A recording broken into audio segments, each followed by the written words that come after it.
नमस्कार दोस्तों, स्वागत है आप सभी का आपके अपने YouTube चैनल में जिसका नाम है बोर्ड एग्जामिनेशन। आज हम फिजिक्स का एक बहुत महत्वपूर्ण टॉपिक लेकर के आए हैं जो क्लास 10th और 12th की बोर्ड एग्जामिनेशन के लिए बहुत महत्वपूर्ण होने वाला है। इस टॉपिक पे हम आपको कुछ ऐसे पदार्थों के बारे में या कुछ ऐसे द्रव्यमानों के बारे में जानकारी देंगे जिनका अपवर्तनांक परीक्षाओं की दृष्टि से बहुत ज़्यादा महत्वपूर्ण होता है। तो समय व्यर्थ न करते हुए सीधे हम टॉपिक पे चलते हैं। सबसे पहले वायु का अपवर्तनांक, तो आप लोग नोट करेंगे कि वायु का अपवर्तनांक 1.0003 होता है। बर्फ का अपवर्तनांक 1.31, जल का अपवर्तनांक 1.33। तो ये बर्फ और जल का अपवर्तनांक आपको कंफ्यूज कर सकता है। आप अपने माइंड को मैकअप करेंगे कि जल का अपवर्तनांक 1.33 होता है और बर्फ का अपवर्तनांक 1.31 होता है। इसके बाद हम लोग बात करेंगे एल्कोहल की। एल्कोहल का अपवर्तनांक 1.36 होता है। अब केरोसिन, जिसे हम मिट्टी का तेल भी कहते हैं, इसका अपवर्तनांक 1.44 रहता है। इसके बाद संगलित क्वार्ट्ज की बात करेंगे, इसका अपवर्तनांक 1.46 होता है। तारपीन का तेल, तारपीन के तेल का अपवर्तनांक 1.47 होता है।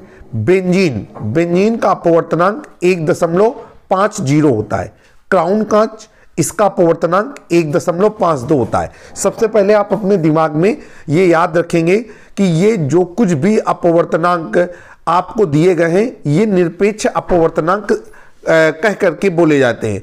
और जो बोर्ड एग्जामिनेशन है इसमें क्लास 12th में विज्ञान विषय में बहुविकल्पी प्रश्न आते हैं, वहां पर इन पदार्थों के अपवर्तनांकों के बारे में आपसे प्रश्न रखा जा सकता है। खास करके वायु, बर्फ और जल, एल्कोहल, इनके अपवर्तनांक बहुत ज्यादा महत्वपूर्ण होते हैं, ये अक्सर पेपर पे आते हैं। इसके बाद हम लोग बात करेंगे क्राउन कांच की। क्राउन कांच का अपवर्तनांक 1.52 होता है। अपवर्तनांक को स्मॉल n से प्रदर्शित किया जाता है। कनाडा बाल्सम, इसका अपवर्तनांक 1.53 रहता है। खनिज नमक, अपवर्तनांक 1.54 होता है। कार्बन डाई सल्फाइड, इसका अपवर्तनांक 1.63 रहता है। इसके बाद सघन फ्लिंट कांच, इसका अपवर्तनांक 1.65 रहता है।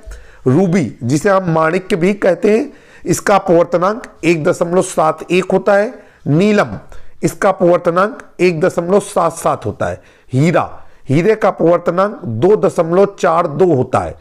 आप यहां पर आप ध्यान रखेंगे कि अगर कोई प्रथम माध्यम है और द्वितीय माध्यम के सापेक्ष उसका अपवर्तनांक प्रदर्शित करना है तो हम प्रथम माध्यम को 1 और द्वितीय माध्यम को अगर 2 मान करके उसके अपवर्तनांक को व्यक्त करना चाहें तो हम इसे 1n2 से प्रदर्शित करेंगे। और इसके लिए जो फार्मूला बनेगा वो ये होगा कि 1n2 इज इक्वल टू माध्यम 2 में प्रकाश की चाल बटे माध्यम 1 में प्रकाश की चाल। इसे हम लोग V2/V1 भी कह सकते हैं। तो आप ध्यान रखेंगे 1n2 इज इक्वल टू माध्यम 2 में प्रकाश की चाल बटे माध्यम 1 में प्रकाश की चाल।